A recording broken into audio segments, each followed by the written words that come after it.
pada sore ini kita terkumpul teman-teman dari lintas agama, beberapa tokoh-tokoh masyarakat dan tokoh agama. Kita berkumpul di sini untuk menyampaikan hal-hal yang kiranya bisa berkontribusi bagi perjalanan bangsa ke depan. Kita bersyukur kita baru saja selesai dengan Pilpres yang sudah berjalan dengan baik, sekalipun ada catatan-catatannya. Namun sekarang kita sedang diperhadapkan dengan pilkada-pilkada yang ini berlangsung hampir di 400 daerah kalau tidak salah yang akan melangsungkan pilkada. Salah satunya yaitu di DKI tentunya. Dan kita tahu bersama bahwa perjuangan ini membutuhkan banyak energi, banyak waktu, bahkan investasi yang sudah terjadi. Tetapi itu semua merupakan satu bayaran harga yang tentu tidak bisa kita lewatkan begitu saja. Seorang, saya ingat namanya W.S. Rendra, dia berkata bahwa hakikat perjuangan adalah pelaksanaan kata-kata. Artinya, boleh di ini sedikit, saya mau ajak dulu ini tokoh kami, Bung Sabri Saiman. Mari Bang. Bang Sabri ini tokoh masyarakat Jakarta. Kami ajak ke sini sama-sama. Bang Sabri, mari. Sini. Geser-geser sedikit nggak apa-apa. Geser sedikit. Baik. Maaf, jadi intinya pada sore hari ini kita ingin menyampaikan beberapa pokok pikiran terkait dengan pilkada yang sedang berlangsung hari-hari ini. Pilkada ini bukan hanya sekedar mengejar kekuasaan saja, tetapi ini merupakan suatu proses perjalanan untuk menuju pewujudan cita-cita kemerdekaan, yaitu masyarakat yang adil dan makmur. Dan untuk itu dibutuhkan seorang pemimpin. Dan harapannya pemimpin ini dilahirkan dari satu proses pilkada yang bermartabat. Itu yang kita harapkan. Pemimpin itu kemudian dilahirkan, akan mewujudkan cita-cita proklamasi itu. Jadi keprihatinan para tokoh dan masyarakat dan agama, sehingga kami merasa perlu mendeklar, ada yang belum, tetapi kami mendorong, marilah kita pelihara integritas yang sudah ada. Beberapa calon yang sudah dimunculkan, antara lain untuk DKI saja dari Koalisi Indonesia Maju sudah memunculkan, kemudian juga beberapa partai juga sudah memunculkan, Pak Anies Baswedan, khususnya dari PKS, PKB, Nasdem, dan sementara diusulkan oleh DPW tingkat DKI dari PDIP, tapi belum diputuskan oleh DPP. Nah, kami berharap bahwa apa yang sudah diomongkan atau sudah diniatkan, marilah kita laksanakan dengan konsisten. Supaya betul-betul pilkada ini bermartabat. Ini bukan soal like or dislike, suka atau tidak suka, tetapi kita rindu melahirkan pemilu, melahirkan pemimpin yang akan mengayomi bangsa ini ke depan. Kita bangga misalnya dengan PKS yang beberapa saat saya dengan Pak Saud dan beberapa teman kami pernah ke sana dan kemudian menyambut baik. Intinya mereka kemudian mendeklar untuk salah satu calon. Dan ini yang kami tahu ini partai yang mengedepankan nilai-nilai, didorong oleh acuan moral yang bagus. Nah, kami mendorong supaya apa yang sudah dideklar oleh teman-teman PKS itu konsisten dilaksanakan. Kami tahu bahwa ada pergumulan di sana. Ada kondisi-kondisi psikologis yang sedang diperjuangkan juga oleh teman-teman, bukan hanya PKS, tapi partai-partai yang lain juga. Tetapi sekali lagi harapan dari seruan moral kami, marilah kita sejalan dengan apa yang kita omongkan dan apa yang kita lakukan. Sekalipun boleh jadi rugi, tetapi lebih baik kita rugi sementara, tetapi kemudian berfaedah untuk anak cucu ke depan, daripada kita oportunis untuk sesuatu keuntungan yang kelihatan sementara, tetapi ujungnya membawa maut, atau ujungnya justru merugikan bangsa ke depan, bahkan terjadi sesuatu yang tidak mendidik dan tidak demokratis. Kalau ada triki atau ada upaya-upaya pencekalan, saya kira itu tidak baik bagi partai, tidak baik bagi bangsa juga. Berikanlah kebebasan kepada rakyat untuk memilih. Itu kira-kira yang dapat kami sampaikan, dan kami tentu berdoa dengan waktu yang cukup singkat ini, bukan hanya partai tertentu tetapi semua partai, supaya marilah berkompetisi dengan sehat, berkompetisi dengan berintegritas. Harapannya kemudian nanti akan melahirkan pemimpin yang bisa membawa bangsa Indonesia lebih baik ke depan. Kami kira itu dari saya Pendeta Syafar Sukit, dan nanti ada Pak Saud mungkin akan menyampaikan pikiran. Katanya Bapak dulu. Oh, saya dulu. Oke. Saudara-saudara sekalian, etika politik, moral politik, budaya politik saat ini sedang dirusak. Kalau Anda tanya saya siapa yang merusak, Anda berarti bodoh. Ya nggak? Etika politik, budaya politik, moral politik itu sedang dirusak. Kalau Anda tanya saya siapa yang merusak, Anda bodoh. Persoalannya adalah apakah kita mau dirusak atau tidak? Tentu tidak. Karena orang sudah lupa Pancasila. Karena orang sudah lupa budaya, etika, moral, kebaikan, kebenaran, kejujuran, dan keadilan, dan seterusnya. Yes, sudah pasti itu. Kalau enggak, indeks persepsi korupsinya enggak 34 kayak begitu. Jauh di bawah Timur Leste, jauh di bawah Singapura, jauh di bawah Malaysia. Perilaku kita di dalam politik yang carut-marut seperti ini, moral, etika, budaya, dan seterusnya dirusak dengan cara-cara transaksional, dengan membawa hukum sebagai sebuah alat pemukul, itu akan meruntuhkan indeks persepsi korupsi. Dan saya duga kalau tahun ini 34, kemungkinan tahun depan akan diumumkan kita bisa jadi sekitar 30 ataupun di bawah dari angka itu. Oleh sebab itu, kita mau tunjukkan kepada dunia bahwa masih ada orang yang mau menegakkan moral, etika, dan budaya politik yang benar, yang santun di Indonesia. Mungkin kami tinggal beberapa orang ya. Tetapi kalau itu sudah disuarakan, negeri ini akan semakin terpuruk dan akan dipimpin oleh orang yang tidak memiliki hati. Anda tahu, dari negara yang paling berbahagia saat ini di dunia, ada 10 negara besar, itu indeks persepsi korupsinya tinggi semuanya. Dan Indonesia itu berada di urutan ke-80.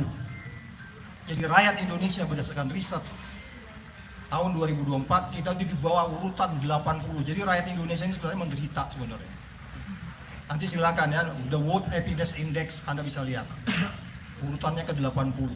Nah, itu dinilai macam-macam, mulai dari perilaku korup penyelenggara negara, perilaku korup dari politisi, dan perilaku-perilaku lain yang tidak mendukung integritas yang disampaikan Pendeta Sukit tadi. Nah, oleh sebab itu, yes, kami hanya beberapa kecil, tapi bangsa Indonesia adalah bangsa yang berjiwa besar. Untuk kemudian kita mengingatkan orang-orang yang bangsa yang jiwanya kerdil untuk menekan orang lain sehingga kompetisi tidak dilakukan dengan sehat. Ini yang harus kita lawan. Saya katakan tadi berbahagia. Coba cari pemimpin yang pernah bicara kebahagiaan rakyatnya, kecuali Anies Rashid Baswedan. Dia bicara sejahtera dan bahagia rakyatnya. Kamu cari pemimpin Indonesia yang pernah bicara mensejahterakan dan membahagiakan rakyatnya, nggak ada. Dan saya konsisten di situ. Saya tidak ada dalam posisi membawa-bawa tagline itu, oke ngedesain, nggak. Cuman begitu saya lihat ini yang benar. Ini yang benar. Oleh sebab itu, tadi disampaikan Pak Dirsofit, pada partai-partai yang sudah memang komit dari awal, kita berdoa mereka tetap konsisten untuk kemudian mengajukan Anies menjadi calon untuk kemudian dia bisa memimpin DKI. The next dia tentu akan memimpin Indonesia agar rakyatnya bahagia. Itu poinnya. Jadi kita pahami dulu di situ. Dan orang yang punya passion membahagiakan rakyatnya ini dia syaratnya harus berintegritas. Dia harus sudah selesai dari masalahnya sendiri. Dia harus selesai dari sisi etik, moral, etika, budaya, integritas terlebih. Dan kita tidak ragu di situ. Nothing compare. Tidak ada yang bisa dibandingkan dengan Anies Rashid Baswedan. Anda bisa berdebat dengan saya beberapa hari. Mari kita berdebat. Itu dulu. Terima kasih. Terima kasih Pak Saud. Jadi ini satu pokok pikiran yang baik. Ini mesti ada suara perempuan supaya ada variasinya. Silakan, Bu Dio. Assalamualaikum warahmatullahi wabarakatuh. Nama saya Dio Nasri SH. Ya, saya sudah dalam kondisi saat ini. Saya rasa warga Jakarta khususnya, kita sedang bersedih.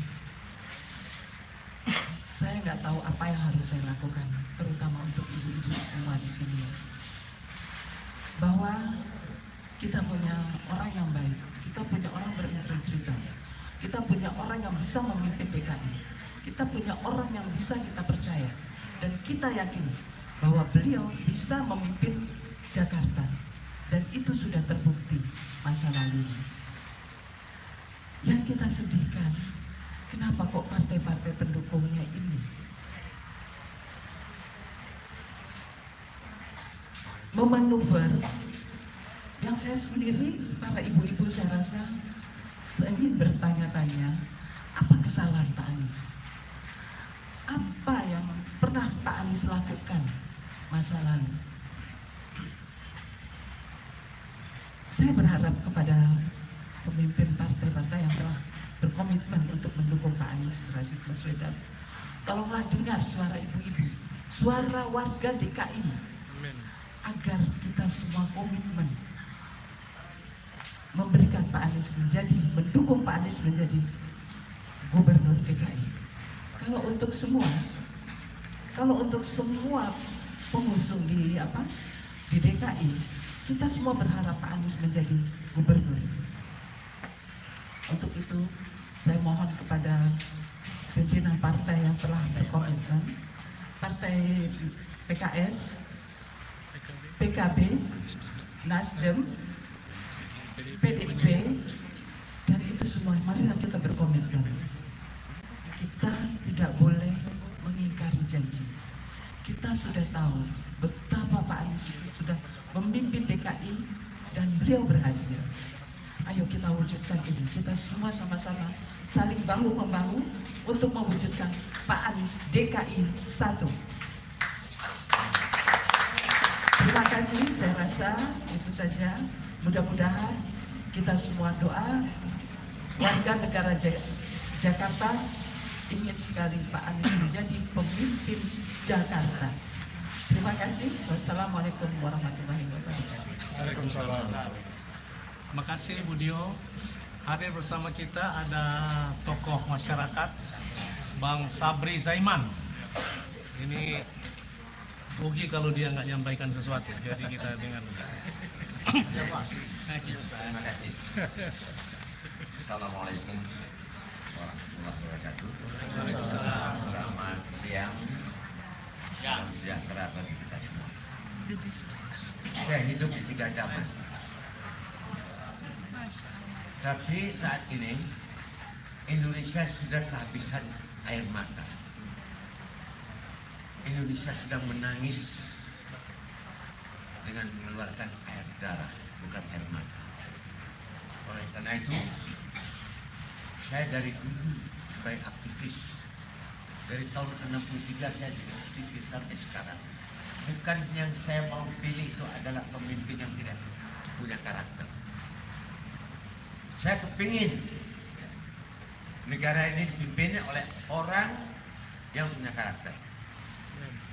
Lebih-lebih DKI. dia sebagai sebuah kekuatan yang menggambarkan republik ini. Punya sejarah yang luar biasa kalau tidak dipimpin oleh orang-orang yang berkarakter. Sekali lagi, air mata kita sudah habis. Kita sama-sama ada di sini bukan untuk mendapatkan sesuatu seandainya Anies jadi. Tapi bagaimana hak kita sebagai warga negara dilindungi. Amin. Saya tidak pernah berbicara politik praktis. Saya hadir di sini diundang oleh bapak kita Supit, yang saya kebetulan banyak orang yang tidak tahu dia adalah keluarga dari istri saya. Begitu hebatnya Indonesia ini. Tapi apakah nanti masyarakat mau disingkirkan? Dan saya yakin partai politik itu juga berharap, karena mereka sudah percaya bahwa belum tentu anggota partai politik itu akan memberi calon-calon dari politik, partai politik. Karena suara yang terbesar ini adalah suara rakyat. Oleh karena itu saya berdoa, kita bersama-sama berdoa. Insya Allah Anies jadi pemimpin di DKI. Amin. Assalamualaikum warahmatullahi wabarakatuh. Waalaikumsalam. Terima kasih. Mungkin saya mau buka kesempatan kalau ada yang mau bertanya atau ada yang mau menyampaikan, nanti bukan harus saya yang jawab, tapi ya silakan. Ya langsung. Mungkin. Oke. Nanti semisal partai yang tadi disebutkan tidak jadi dan masih memanuver, apakah Anies Baswedan akan tetap maju di jalur independen? Ya, jadi independen sudah tutup. Jadi saya kira kemungkinan untuk itu tidak ada lagi. Tetapi kami sebagai tokoh-tokoh agama, tokoh masyarakat, kami terus mendorong supaya komitmen yang pernah mereka ucapkan, niatkan, kita doakan supaya itu dilakukan. Itu pertama. Yang kedua, kita mengerti kadangkala memang ada tawar-menawar. Tapi kami mendorong juga supaya partai-partai ini melakukan rembuk bersama lah. Rembuk bersama, mencari yang terbaik. Dan mari untuk seketika lamanya kita tanggalkan dulu ego-ego kita dengan melihat kepentingan yang lebih besar. Yaitu kita butuh pemimpin yang berintegritas seperti yang dikatakan tadi. Harapannya ketika terjadi rembuk, tanggalkan sedikit ego, mendapatkan pemimpin, maka kami kira kita akan bisa mewujudkan Jakarta yang lebih baik ke depan. Itu kira-kira. Ya, silakan.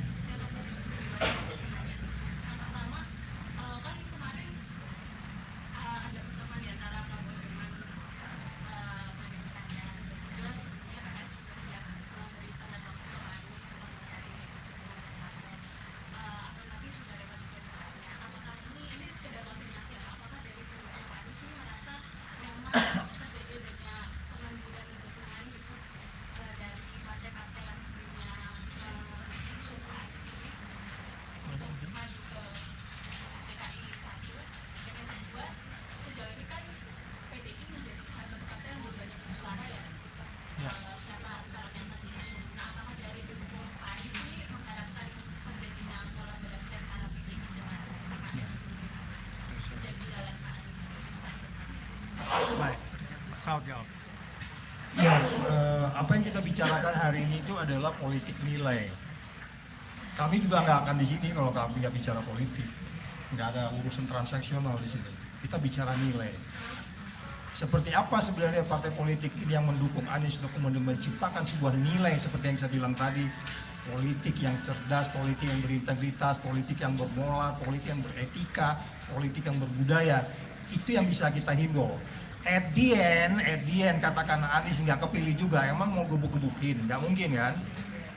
Ya, jadi maksudnya kita mengingatkan, ini loh yang namanya nilai. Ini loh orang yang kita punya barang ini bisa dipercayai bahwa dia akan membangun sebuah politik nilai yang amburadul 10 tahun terakhir ini, kan gitu. Ya kan? Kamu bisa tidak berpendapat dengan saya soal itu. Tetapi kalau kita lihat kemarin, startingnya sudah berani duluan. Kamu lihat ya, partai politik yang udah dukung ini, itu bahkan nggak mikir kan soalnya kan. Begitu cepat dia kan memutuskan, oh iya tuh barang gua tuh, gua tahu dia. Itu aja udah bisa kita simpulkan bahwa sebenarnya mereka juga politik nilai. Karena nilai yang ada di kepala Anies itu nggak bisa dinegosiasikan. Makanya nggak aneh, kenapa begitu cepat orang itu. Nah, lain hal dengan PDIP. Mereka juga mengusung nilai. Nilai itu juga sesuatu yang caranya yang berbeda sebenarnya, stylenya. Anda harus tahu yang dalamnya strategi itu ada nilai yang paling depan, baru yang berikutnya itu adalah taktik, strategi. Itu soal taktik aja. Nilai yang ada di PDIP itu sama dengan nilai yang ada di partai politik yang sudah menyatakan sebenarnya. Persoalannya kembali lagi adalah tangan-tangan kotor yang merusak ini. Yang itu harus dilawan. Itu yang harus dilawan gitu. Karena dia merusak nilai-nilai yang sudah ada. Anda harus tahu yang namanya partai politik. Kamu tanya PKS, kamu tanya Nasdem, kamu tanya yang lain siapa lagi tentu. PKB. Apa mereka sudah bertanya ke grassroots? Sudah. Enggak, itu pimpinannya nggak memutuskan sendiri. Artinya mereka udah musyawarah. Itulah yang namanya konsensus. Dan itu yang paling tinggi di dalam pemberantasan korupsi. Kenapa Indonesia itu sekarang konsensusnya kadang pindah-pindah, habis A bilang A besok ke kiri, bilang ke kiri ke kanan, itu yang merusak. Dan itu kita ingatkan hari ini supaya indeks persepsi korupsi kita tidak menjadi terpuruk gitu. Jadi sekali lagi dengan PDIP itu it's a matter of time. Karena nilainya sama. Soal nanti siapa yang dimajukan ke Pak Anies itu bukan urusan kami di sini. Ya kan? Tapi yang kita tahu ini kita punya barang bisa cek toko sebelah. Bagus punya, ya kan? Jadi kan? Itu aja. Jadi itu aja sebenarnya. Jadi itu yang mungkin ini ya. Oke, terpenuhi jawabannya ya.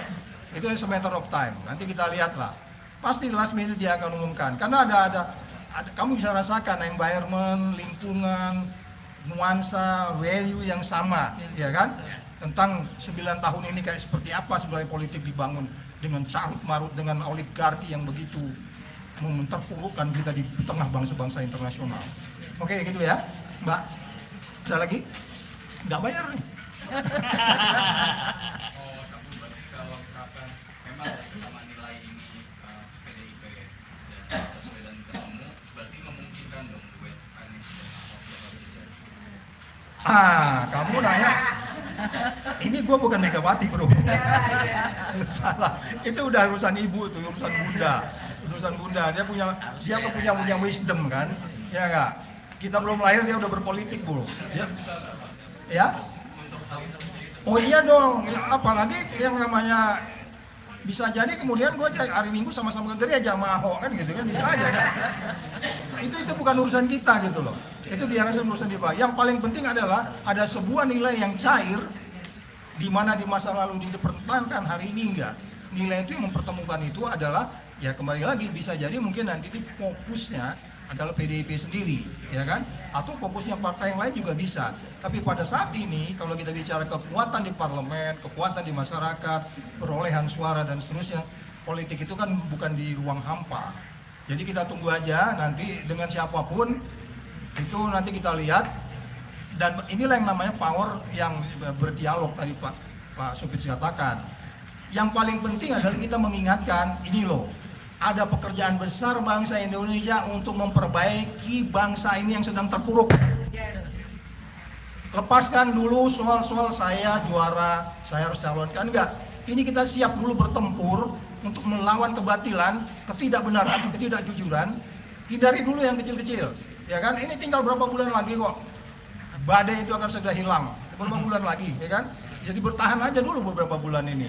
Jadi sekali lagi pertanyaannya itu kita serahkan para dewa itu katanya di atas mereka yang bicara. Kita hanya mengingatkan ini loh Pak, suara grassroots. Please tolong. Surveinya juga udah menunjukkan kalau 1% ya 1% aja coba kemana-mana gitu ya kan? Jadi itu ya, oke bro. Ada lagi? cocokkan merasa. Silakan. Gimana? Tribunnews. Tribunnews. Oke, aku bakal Tribunnews.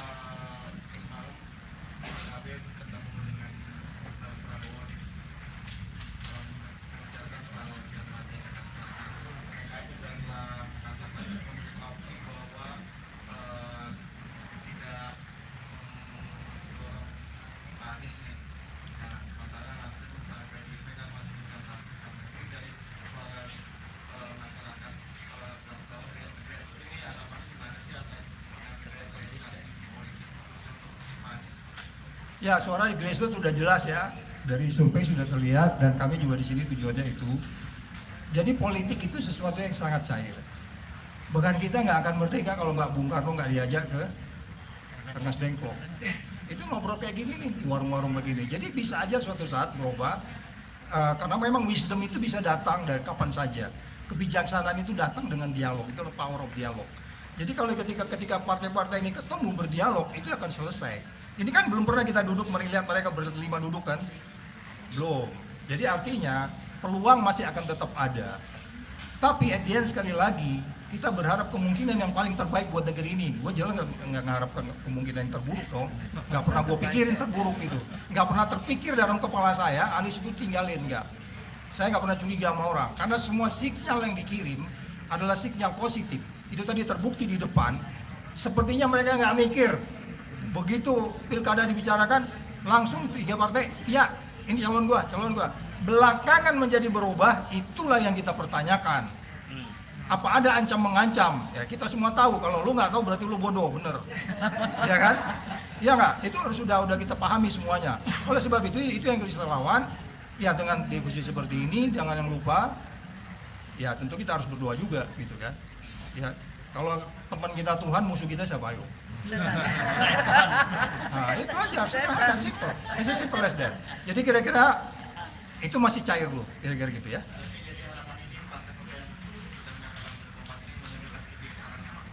Mulai besok kamu udah bisa duduk di sini nih. Mewakili rakyat juga ya. Ya harapannya begitu. Harus. Ya, oke ya. Terima kasih. Dari mana?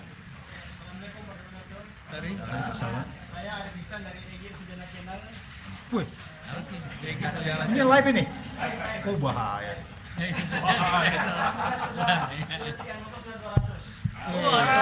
Yang nonton penduduk DKI jangan lupa. Salam Bang Egi. Pertanyaan saya 4 minggu yang lalu saya ada di PKS, kemudian rapat Dewan Pakar. Itu saya bicara salah satu petinggi di PKS, dia masih bilang Anies dan Sohibul DKI. Nah, terus banyak beredar berita kalau PKS tarik dukungan. Dia bilang itu tidak benar itu. Nah, ini bagaimana dari para tokoh-tokoh sendiri? Bagaimana dengan pernyataan dari salah satu petinggi di PKS? Kelompok ini masih percaya PKS berada pada posisi ketika kami datang ke sana sampai hari ini. Sampai nanti suatu saat dia bicara seperti yang antum sebut tadi ya nggak? Ya kan? Anak nggak bisa jawab. Anak nggak bisa jawab. Antum perkirakan. Kenapa? Ya harapannya. Oh, ini harapan kita. Harapan kita ya benar. Harapan antum juga kan? Jadi itu harapan kita. Jadi sekali lagi ini masih sesuatu yang harus kita tanggapi sangat serius karena situasinya sangat kritikal. Ada tinggal beberapa hari lagi. Oleh sebab itu, mari kita menggunakan logika kita, akal kita, untuk kemudian kita yang saya sebut tadi bisa menciptakan sebuah nilai untuk Indonesia yang rakyatnya lebih berbahagia gitu. Dan saya kembali lagi mengatakan berulang-ulang, siapa sih yang sering bicara membahagiakan rakyatnya? Lu cari deh pemimpin, lu googling aja dulu. Yang lain tuh udah lama program ini bullshit semua, ya kan? Simple aja membahagiakan rakyat. Membahagiakan rakyatnya gimana? Ya itu tadi, BPJS-nya gampang, lingkungannya bersih, KTP sederhana dan seterusnya, Jacqueline tuh udah dibuktikan semua kok di DKI, ya kan? Which itu belum dibuktikan di tempat lain. Malah daerah lain sekarang belajar untuk bisa menerapkan Jacqueline di wilayah Surabaya atau tempat-tempat lain. Oke gitu ya bro ya. Oke satu lagi. Kalau ini gue kenal nih, Popule ini. Waalaikumsalam. Nah, kan bener kan? Kenal gua, karena gua nonton dia terus. Subscribe juga, jangan lupa.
Pemirsa, nanti dijelaskan.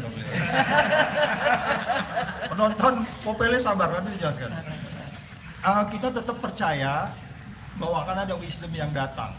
Dan kita tetap percaya orang yang tahan terhadap penderitaan, godaan, dan seterusnya. Kita kan udah nyebut beberapa hari ini ada angka beredar kan ya. Ya udah kita tahu lah, sekian M. Orang-orang yang bertahan itulah sebenarnya orang-orang yang dirahmati oleh Allah sebenarnya. Benar nggak? Nah, kita harus percaya, kita doakan mereka. Nah, oleh sebab itu kalau saya sendiri sih politik itu sangat cair dan ini bagian dari dinamika, ini bagian dari propaganda. Semua kita belajar loh propaganda, Popele juga belajar propaganda. Gitu-gitu nggak mempan lah di kita gitu ya. At the end itu udah kejadian, kita nggak pingsan juga, ya kan? Masih ada waktu, yang begitu ya. Jadi sekali lagi percaya saja bahwa apa yang terjadi saat itu dinamika riak-riak yang dia tidak akan bisa digoyang kalau value-nya kamu pegang. Kalau kamu pegang nilainya. Mau dikasih duit berapapun, mau dikasih staf berapapun, kalau kamu pegang nilai yang benar, kamu gak akan goyang. Which is itu saya percaya. Which is itu saya percaya, nilai itu ada di partai-partai, kalau saya mau sebut, PDIP, Nasdem, terus apa lagi? PKS, dan PKB. Nilai itu berbeda, dan itu begitu cair dari awal. Ya kan? Jadi sekali lagi percaya aja, boleh ya? Oke, thank you Permisa. Ini Pak perlu dijelaskan katanya kita siapa aja. Oh, baik Bapak Ibu. Jadi kami misalnya Pak Saud ini dari HAGAI, Himpunan Warga Gereja Indonesia. Saya sendiri dari WIN. Ini komandan saya Pak Sis.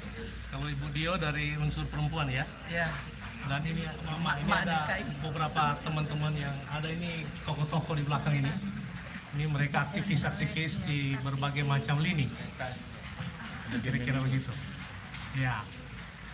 Jadi saya kira mungkin kalau saya coba simpulkan, ada yang mau itu? Ada lagi satu lagi tadi. Ibu dari mana? Saya dari Harga. Oh dari Harga ya, dia nanya. Oh. Ya? Tapi perlu banyak belajar. Saya anak bapak. Oh. Belajar. Iya. Satu pertanyaan saya mungkin Pak Saud yang lebih pas untuk menjawabnya. Ah nggak bisa, kok maksa kamu? Jangan. Dengan bapak kan. Bertanya saja, tidak usah menentukan siapa. Ya. Maksud saya seperti ini. Saya sempat mendengar berita bahwa PKS mempunyai satu syarat untuk tetap mendukung Anies. Anies harus menjadi kadernya. Saya sebagai orang Kristen, kalau dalam keadaan darurat nggak apa-apa Anies masuk. Yang penting tetap jadi bapak toleransi dan Jakarta terutama terselamatkan. Oke, baik. Mungkin itu perlu Terima kasih. Iya. karena independen sudah tidak mungkin. Saya kira oke, terima kasih. Tapi itu bukan ranah kami untuk menjawab. Ya, bukan ranah kami. Karena itu adalah PKS punya kemauan. Ya orang bebas saja untuk mau. Ya jadi saya pernah berpikir juga pengen masuk PDIP, pengen masuk Nasdem, karena memang kita langsung ikut di situ gitu ya. Tapi saya pikir tergantung niatnya seseorang. Ya Pak Anies kalau mau memutuskan itu nggak bisa bilang apa-apa.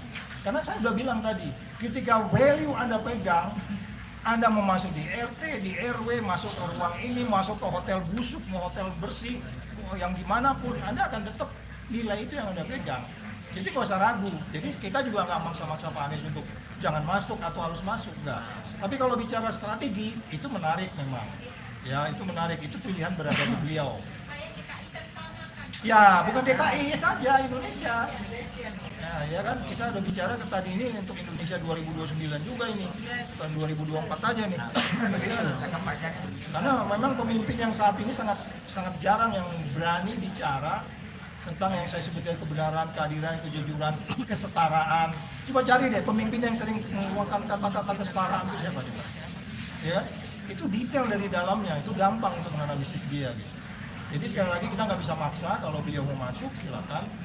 Tapi kita belum melihat bahwa mereka yang kita sebut sebagai punya preferensi terhadap Anies kan belum pernah duduk sama-sama. Tapi begitu duduk sama-sama ini selesai. Apalagi tadi udah sebut lewat Oktober ini mah cair semua nih, populer ini. Kamu bisa sama Ramadan tuh ngomong bagus banget tuh. Ya kan, ini analisisnya bagus nih. Lewat Oktober everything gone gitu ya kan. Ya oke, sabarlah nunggu aja gitu. Oke. Selasa kami karena tiap hari Selasa ada live training di kantor. Udah. Oh boleh. Oh satu lagi, boleh. Satu lagi. Waalaikumsalam warahmatullahi wabarakatuh.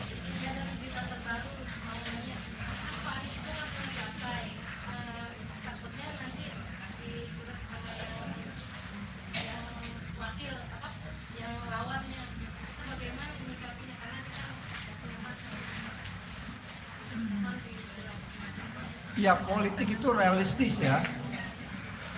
Politik itu sangat realistis. Jadi dia nggak boleh berada di awang-awang.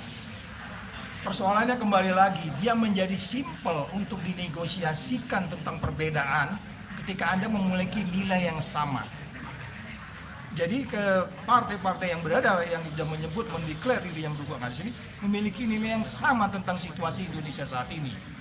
Iya kan? Situasinya terpuruk, indeks persepsi korupsi yang 34, negaranya semakin, utangnya semakin banyak, nggak bisa membedakan membangun IKN atau membangun lingkungan yang kumuh di Jakarta, nggak bisa dia bedain tuh.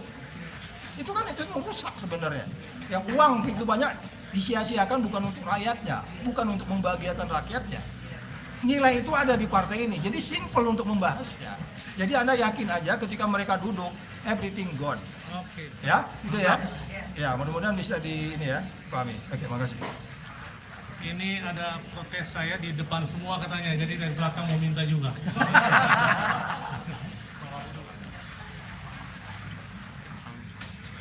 Bisa. Apa?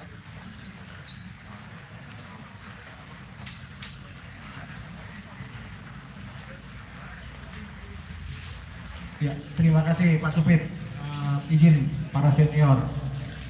Perkenalkan, saya Benny Parapat dari salah satu simpul DPP Berani 1 yang berjuang bersama Anies Baswedan dan Caimin pada saat Pilpres kemarin. Jadi yang pertama, kepada rekan-rekan media dan pemirsa sekalian, apa yang kita saksikan pada hari ini dan hari ini adalah sebuah sedikit pengulangan dari situasi yang kemarin terjadi. Tetapi kami dari simpul relawan 01 tidak pernah melihat ini terlalu jauh. Yang kami ingin tekankan dan garisbawahi adalah bahwa kemajemukan yang dicitrakan atau yang telah dipraktekkan oleh Pak Anies di DKI Jakarta itu nyata. Baik umat Kristen, umat Islam, Hindu dan Buddha semua diakomodir dalam setiap program-program kerja maupun perda-perda yang dibuat, sehingga kami merasa ini perlu diteruskan. Dan yang kedua adalah concern kami kepada partai politik, baik itu PKS yang sudah mendeklarasikan pasangan aman, Anies Baswedan Sohibul Iman, kemudian juga ada dari Nasdem, baik itu juga dari PKB, walaupun di level provinsi atau DPW itu tetap menjadi penguatan. Jangan tinggalkan Anies Baswedan di saat-saat genting seperti ini, karena ini adalah aspirasi rakyat grassroots murni. Semua umat beragama di Jakarta berdasarkan survei itu menginginkan kembalinya Anies Baswedan kembali menjadi gubernur DKI Jakarta.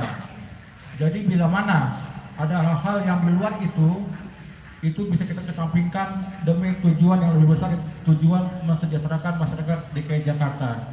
Itu intinya. Terima kasih. Baik, terima kasih. Sudah ya? Masih ada lagi? Mau ngomong lagi? Mungkin singkat ya. Terima kasih Pak Supit. Perkenalkan, nama saya Rini Harti. Kebetulan saya salah satu dulunya relawan Anies Sandi di Pilkada 2017 dan sekarang relawan kami bernama Laskar Garuda Bersatu menjadi ormas resmi secara legalitas negara penegak HAM. Nah, kami melihat dari perjuangan kami 2017 sampai sekarang bahwa grassroots di bawah, akar rumput di bawah sangat menginginkan kembali Bapak kita Anies Baswedan untuk kembali memimpin DKI ini. Karena mungkin ya banyak sekali yang mereka sudah mendapatkan, tapi sekarang dikurangi. Contoh dekat aja ya, teman baik saya KJMU, anaknya dapat 9 juta per 6 bulan, sekarang stop. Terus lansia yang tadinya dapat 600 sekarang 300 dan lain-lain. Jadi kalau tadi ada pertanyaan dari teman media, bagaimana pendapat grassroots? Grassroots sangat menginginkan Pak Anies kembali menjabat. Amin. Untuk periode kedua ya. Begitu ya teman-teman. Mungkin sekian dulu. Terima kasih. Pokoknya semangat. Ya, amin. Ya, terima kasih. Jadi, oh ya, mesti kalau mau ini mesti berdiri. Nanti nggak kedengaran, ini ada televisi soalnya. Oh, mau bertanya? Statement. Komen. Ini saya kenalkan, ini Dr. Yulia Satari.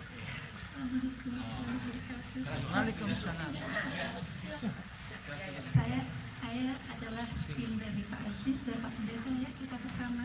Saya ingin menyampaikan ada satu yang harus kita baca pada rakyat Indonesia. Ada yang ganjil. Pada saat Golkar itu memilih Pak Ridwan Kamil untuk menjadi gubernur, sementara PDIP dan Gerindra belum menyampaikan siapa wakil mereka. Satu. Sementara Gerindra apakah langsung ACC atau tidak, kita belum tahu. Yang kedua, ternyata si Golkar dan Ridwan Kamilnya milih PKS untuk jadi cawagupnya. Itu Golkar, bukannya kini dan juga bukan Gerindra atau bersama-sama. Kita harus cari tahu. Nah, itu aja Pak. Nah, yang kita aneh padahal di KIP itu ada Demokrat, ada PAN yang pengen juga jadi cawagup dan seterusnya. Kenapa yang dipilih siapa namanya si PKS? Karena PKS Sohibul Imannya jadi cawagupnya, bukannya apa si Ahmad Saiful. Ahmad Saiful. Jadi akhirnya akan bisa terjadi perpecahan di PKS. Kemudian seolah-olah si Gerindra dilawan si Prabowo tidak ditanya setuju nggak? Iya kan? Sementara mereka juga ada wakil-wakilnya yang bisa jadi cawagup kan, bisa dilihat dan seterusnya. Keajaiban ini ada dua kemungkinan. Yang pertama, apakah mereka hanya keinginan Golkar yang kita belum tahu kalau dari si Prabowo, tapi kita belum tahu siapa calonnya. Yang kedua, mungkin ada persekongkolan bahwa ini yang sama yang bilang Golkar dan kita bisa setuju kalau kami ini penting. Anies terjaga. Baik, terima kasih.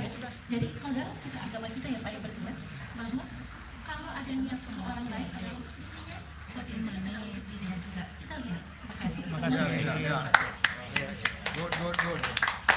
Good point. Baik Bapak Ibu, ini saya coba konklusikan, simpulkan.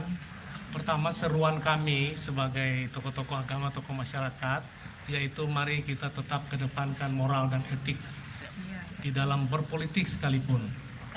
Karena itulah merupakan jati diri bangsa kita yang tempo seliro dan yang saling menghargai, dan ini adalah nilai universal.